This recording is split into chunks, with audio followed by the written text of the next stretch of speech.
İndi hamını düşündürəcək bir sual vermək istəyirəm. Doğru olanı niyə edirik? Cəza almaq qorxusuna görəmi? Yoxsa içimizdə bir səs var ki, o bizə deyir, bu doğrudur, bunu et. Və biz də bütün doğru seçimlərimizi həmin səsi dinlədiyimiz üçün edirik. Bilirsiniz bu sualın cavabını ən yaxşı nə zaman öyrənə bilərik? Bir uşağın inkişafını davamlı izlədikdə.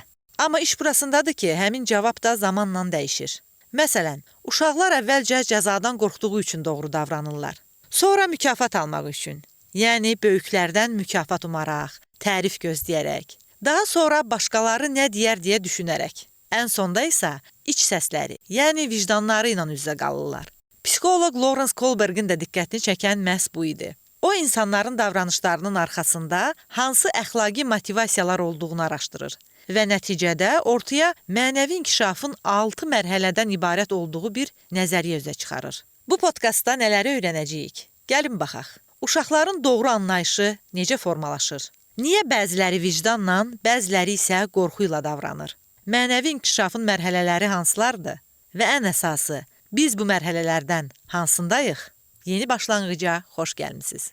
Kohlbergin bizə təqdim etdiyi araşdırmaların içində məşhur bir hekayə var. Buna Heinz dilemması deyilir. Yəni, Heinz adında bir nəfərin qarşısında 2 yol var və o, seçim qarşısındadır. Belə ki, onun həyat yoldaşı ölümcül bir xəstəliyə tutulur. Əczaçı isə dərmanı dəyərindən çox baha satır. Heinz'ın dərmanı almağa pulu çatmır və o, dərmanı oğurlamaq qərarına gəlir. İndi təsəvvür et ki, sən bu hekayəni bir uşağa danışırsan. Deyirsən ki, bizim hekayəmizin qəhrəmanı dərmanı oğurlayıb, çünki həyat yoldaşı xəstə idi. Uşaq sənə baxıb təxminən bunu deyəcək. Oğurluq pisdir, polis onu həbs edəcək. Və ya əksinə, yaxşı edib, həyat yoldaşını ölümdən qurtarıb deyəcək. Bu cavabların heç biri səhv və ya düzgün deyil. Burada əsas sual budur. Sən bu fikrə necə gəldin? Nəyə əsaslanıb belə düşünürsən? Məhz bu sual bizi insanların zamanla necə düşündüyünü anlamağa aparır. Balaca uşaqlar üçün yaxşı olan şey cəzadan qaçmaq və ya mükafat qazanmaqdır. Məsələn, əgər Heinz dərmanı oğurlasa və tutulsa, deməli, pis iş görüb. Əgər arvadı sağ qalsa və heç kim onu tutmasa, deməli, yaxşı edib. Yəni, burada düşüncə belə işləyir. Məni cəza gözləyirsə, bu pisdir, yox, əgər nəsə qazanıramsa, deməli, bu yaxşıdır. Uşaq üçün niyyət, yəni Heinz bunu həyat yoldaşını xilas etmək üçün etdi fikri hələ vacib deyil. Onun üçün əsas olan nəticədir. Bəzən uşaqlara nəyisə izah edərkən cavabı çox sadə olur. Ona görə etmədim ki, anam mənə hisslənəcək. Ya da, əgər mənə şokolad versə, mən də onunla oynayaram. Burada əxlaq anlayışı qorxu ilə formalaşır. Ana, ata, müəllim, kim güclüdürsə, onun dediyi uşaq üçün doğrudur. Yəni, bir uşaq şokolad oğurlamaq istəyir, amma anası onu danlayacaq deyə fikrindən əl çəkir. Burada uşaq oğurluq pisdir deyə düşünmür. O sadəcə qorxur. Sonra həyat bizi ikinci mərhələyə aparır. Burada insan artıq biraz daha hesablı davranmağa başlayır. Artıq təkcə cəza qorxusu deyil, qazanmaq arzusu da ön plana çıxır.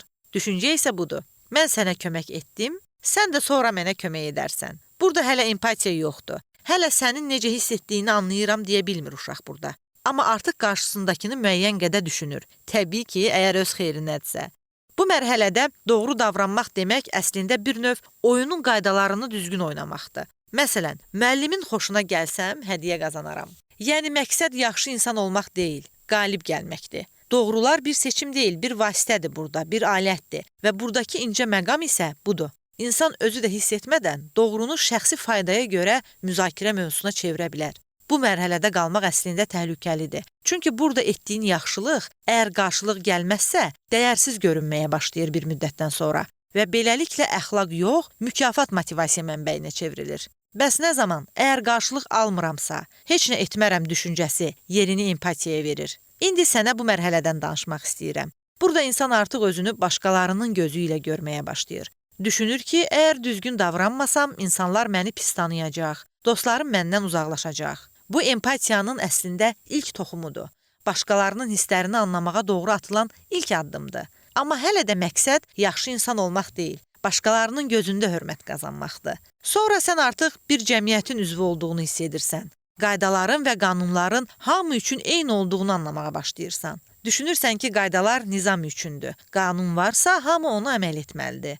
Nə vaxt ki, qaydaları sadəcə etməli olduğumuz şeylər kimi yox, həyatın bir parçası, ədalətin və vicdanın səsi kimi qəbul etməyə başlayırıq, bax o zaman həqiqi dəyərlərə yaxınlaşırıq.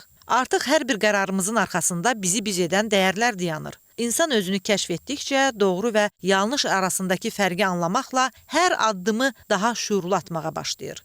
Bu mərhələ artıq insanın özünü kəşf etməsinin, həqiqi dəyərini tapmasının başlanğıcıdır. Və nəhayət, mənəvi inkişafın ən son mərhələsində insan artıq qanunlara, qaydalara, başqalarının fikirlərinə görə yox, öz daxili səsinə qulaq asır. Yəni vicdanına qulaq asır. Bu səviyyədə insan deyir, başqaları nə düşünürsə düşünsün, mənim üçün doğru olan vicdanımla barışıq yaşamaqdır. Bu əslində hər kəsə nəsib olmayan bir mərhələdir. Tarix isə bizə göstərir ki, cəmiyyətdə əsl dəyişiklikləri məhz bu səviyyəyə çatan insanlar gətirir. Onlar üçün qaydalar sadəcə söz deyil, bir dəyərdir, həyatın özüdür. İndi gəlin o məşhur sual üzərində bir daha düşünək. Heinz dərmanı oğurladı. Bu doğru idi, yoxsa səhv? Əgər sən cavab verirsənsə ki, onun seçimi sevgidən, həyat xilas etmək istəyindən yarandı, deməli, Lawrence Kohlbergə görə həmin o yüksək səviyyəyə doğru addımlayırsan.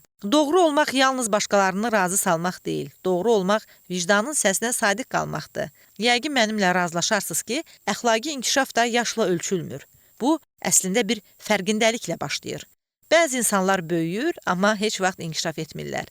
Bəziləri isə içindəki səsi dinləyir, vicdanının səsinə qulaq asır və bu səs dünyanın bütün səs-küyünü sustura bilər əslində.